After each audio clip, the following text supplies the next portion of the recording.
ఒక ప్రియుడు ప్రేయసికి ఏమని ప్రామిస్ చేస్తాడు? నేను నిన్ను అస్సలు బాధ పెట్టను, నేను చాలా బాగా చూసుకుంటాను, అందరికంటే నువ్వే నాకు ఎక్కువ, నిన్ను పువ్వుల్లో పెట్టుకొని చూసుకుంటానని ప్రామిస్ చేస్తూ ఉంటారు. కానీ దేవుడు మనకి ఏమని ప్రామిస్ చేస్తున్నాడు తెలుసా? తన బిడ్డలకి ఒక గొప్ప ప్రామిస్ దేవుడు ఇవాళ ఇస్తున్నాడు. ఏంటంటే, శాశ్వతమైన ప్రేమతో నేను నిన్ను ప్రేమించున్నాను కనుక విడువక నీ ఎడల కృప చూపుచున్నానని దేవుడు మాట్లాడుతూ ఉన్నాడు. మరి ఆ ప్రియుడు ప్రేయసికి ఇచ్చిన వాగ్దానము, ఆ ప్రామిస్ ఎంతవరకు క్యారీ అవుతుందో పొందుకున్న ఆ ప్రేయస్కి తెలుసు. లేదా ఆ ప్రేయసి వైస్ వర్స, ఆ ప్రేయస్కి ప్రియుడికి అదే ప్రామిస్ చేసినప్పుడు ఎంతవరకు వారు దాన్ని నెరవేర్చగలుగుతున్నారో ఆ ప్రియుడికి తెలుసు. ఎందుకంటే పెళ్లికి ముందే ఉండే ప్రేమ పెళ్లి తర్వాత కనుమరుగైపోతుంది. పెళ్లికి ముందు ఎలా అయినా ఆ అదర్ పర్సన్ని ఇంప్రెస్ చేయాలి, ఎలా అయినా వారిని నా సొంతం చేసుకోవాలి, వారిని ఇంప్రెస్ చేయడానికి వారిలాగా నేను మారిపోవాలి, వారి ఇష్టాలు నా ఇష్టాలుగా చేసుకోవాలి, నా సెల్ఫ్ని పక్కన పెట్టేసి వారి కోసం నేను బ్రతకాలి, వారిలాగా మారాలి, ఎలాగైనా ఇంప్రెస్ చేయాలని తహతహలాడతారు. వన్స్ ఆ పెళ్లి ఏదైతే జరుగుతుందో, వన్స్ ఆయన సొంతం అయ్యాక, లేదా ఆమె సొంతం అయ్యాక ట్రూ కలర్ బయటకు వస్తుంది. ఆ కెమిలియన్ కలర్స్ అసలు మనం చెప్పలేమన్నమాట. దేనికి తగ్గట్టు అలా మారిపోతూ ఉంటాయి. ఏంటి, పెళ్లికి ముందు ఇలా చెప్పావు కదా, ఇలా చేసావు కదా అంటే ఆ సిచ్యువేషన్స్ అన్నీ ఒకేలా ఉంటాయి. They try to change their words. అంటే సిచ్యువేషన్కి తగ్గట్టు వారు మారుతారు, సిచ్యువేషన్స్ మారుస్తాయి కూడా. మీకు విషయం తెలుసా? ఆ పర్టికులర్ పర్సన్స్ ఎవరైతే ఉన్నారో వారు కొన్ని అణుచుకుంటారు. అంటే కొన్ని తన క్యారెక్టర్ లేదా తన బిహేవియర్ కొన్ని చాలా వరకు అణుచుకుంటారు. నువ్వు ఆయన సొంతం అయ్యే వరకు, ఆవిడ సొంతం అయ్యే వరకు తన బిహేవియర్ని చాలా అణుచుకుంటారు. ఇన్ఫ్యాక్ట్ సాతాను చాలా దాచిపెట్టేస్తుంది, నీకు కనపడకుండా నిన్ను మైమర్పించేస్తుంది. ఆ పైన వచ్చే ప్రేమతో నిన్ను మైమర్పించేసి ఇంకా ఇదే నా వరల్డ్, ఇది లేకపోతే నేను బ్రతకలేదన్న స్థితిలోకి నిన్ను తీసుకెళ్లిపోయి ఆ మనుషుడు వశం నేను చేసేసి ఆ తర్వాత ట్రూ క్యారెక్టర్ బయటపడుతుంది.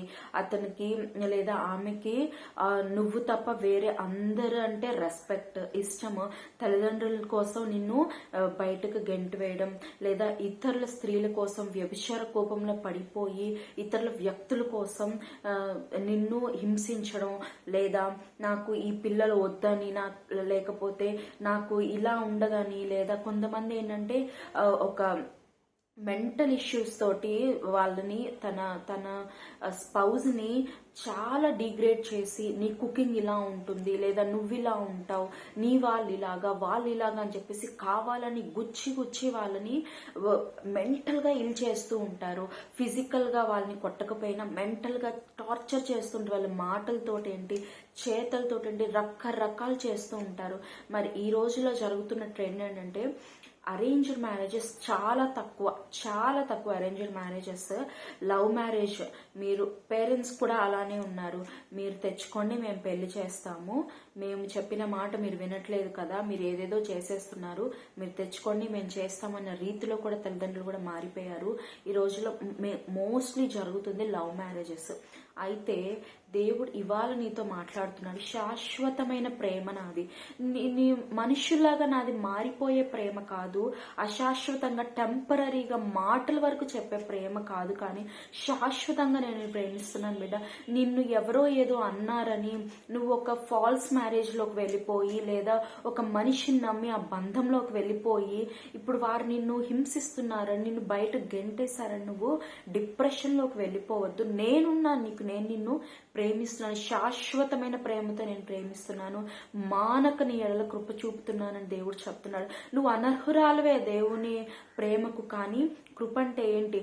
పొందదగని వారికి ఇవ్వడమే కృప. మరి అట్టి కృప నేను నీ పట్ల చూపిస్తు, నువ్వు చేసింది తప్పే కానీ నువ్వు ఒప్పుకొని నా దగ్గరకు వచ్చావు చూడు, నేను నిన్ను ప్రేమిస్తున్నా, నేను నిన్ను లేవనెత్తుతాను, అటువంటి కీడు నుంచి, అటువంటి అపాయం నుంచి, అటువంటి మనుషుల నుంచి నేను నిన్ను తప్పిస్తాను, నేను నీకు సహాయం చేస్తాను, నా దగ్గరికి రా, నేను నిన్ను ప్రేమిస్తున్నాను, నా వైపు తిరుగు అని దేవుడు మాట్లాడుతున్నాడు. కనుక నువ్వు ఒకవేళ ఇవాళ రాంగ్ రిలేషన్షిప్లో ఉన్నావేమో, అదే ప్రియుడి కోసం, అదే ప్రేయస్ కోసం ఏడ్చి పడిపోతున్నావేమో, నిన్ను ఎంత వాళ్ళు హింసించిన నాకు అతడే కావాలి, ఆమె కావాలని నువ్వు వాళ్ళ కోసమే నశించిపోతున్నావేమో. కానీ దేవుడు పిలుస్తున్నాడు, ఆ ప్రేమ అశాశ్వతం, ఆ ప్రేమ టెంపరీ, ఆ ప్రేమ ఫాల్స్. నేనున్నాను నీకు, నేను నీ కొరకు ప్రాణం పెట్టాను. శాశ్వతమైన ప్రేమ నాది, మాటలు మాత్రం చెప్పే ప్రేమ కాదు. నా చేతులారా నేను చూపిస్తున్నాను, నా చేతులారా నేను నిన్ను చేసుకున్నాను, నీ కోసం నేను ఎంతగానో శిలువ మీద మరణించాను. నన్ను నమ్ము బిడ్డ, నేను నీ కృప చూపుతాను, మాన కృప చూపుతాను. నువ్వు నన్ను విడుస్తావేమో, నువ్వు నన్ను విడిచి తిరిగిపోయావేమో, అప్పుడు కూడా నా ప్రేమ నిన్ను విడిచిపోలేదు. నువ్వు జలముల్లో పడి వెళ్ళినా, ఎడారిలో వెళ్ళినా, ఎక్కడ వెళ్ళినా నా ప్రేమ నిన్ను విడవలేదు. ఇప్పుడు నువ్వు ఇంతవరకు వచ్చావంటే కేవలం నా ప్రేమే. నా ప్రేమ శాశ్వతమైనది. నువ్వు నా యొద్దకి రా అని దేవుడు మాట్లాడుతున్నాడు కనుక రాంగ్ రిలేషన్షిప్స్ లో నుంచి బయటికి రా, రాంగ్ బంధకాల నుంచి బయటికి రా, అట్లనే ఒక డిప్రెషన్ నుంచి, యాంగ్జైటీ నుంచి, ఒక వూండెడ్ హార్ట్ నుంచి నువ్వు బయటికి రా. దేవుడు నిన్ను వాడుకోవాలని ఆశపడుతున్నాడు. దేవుడు నీ చేత అనేక గొప్ప కార్యాలు జరిగించాలని ఆశపడుతున్నాడు. ఈ బాధ నాకు ఎందుకు వచ్చినా నువ్వు మొరపెడుతున్నావు కదా, దీనికే దేవుడు, నువ్వు నమ్మడానికే, దేవుని పట్ల నీ ఫెయిత్ఫుల్నెస్ చూడడానికే, దేవుళ్ళు నువ్వు మరింత ఎదగడానికే దేవుడు దీని గుండా నేను పంపించాడేమో. నువ్వు కేవలం దేవుడు నమ్ముకుంటే చాలు, ఆయన యందు విశ్వాసం ఉంచితే చాలు. నీ ఆదరణకర్త నిన్ను ఆదరిస్తాడు. నీకున్న ప్రతి గాయం నుంచి నీకు విడిపిస్తాడు. ఫిజికల్, మెంటల్, స్పిరిచువల్ ప్రతి ఒక్క బాధ నుంచి ఆయన నిన్ను విడిపించి నిన్ను గొప్పగా ఆయన మలుచుకుంటా, నిన్ను నాటుతానని దేవుడు చెప్తున్నాడు. కనుక నువ్వు వెళ్ళిపోవద్దు లోకంలో పడిపోయి సూసైడల్ థాట్స్ పెట్టుకొని, లేదా ఇది కాదు అని చెప్పి ఇంకొక దానికి వెళ్ళి ఆప్షన్స్ తీసుకొని వెళ్ళిపోవద్దుగా. నీకు ఒకే ఒక ఆప్షన్ దేవుడు కనుక ఆయన్ని పట్టుకో, ఆయన నిన్ను చేరదీస్తాడు. ఆమేన్.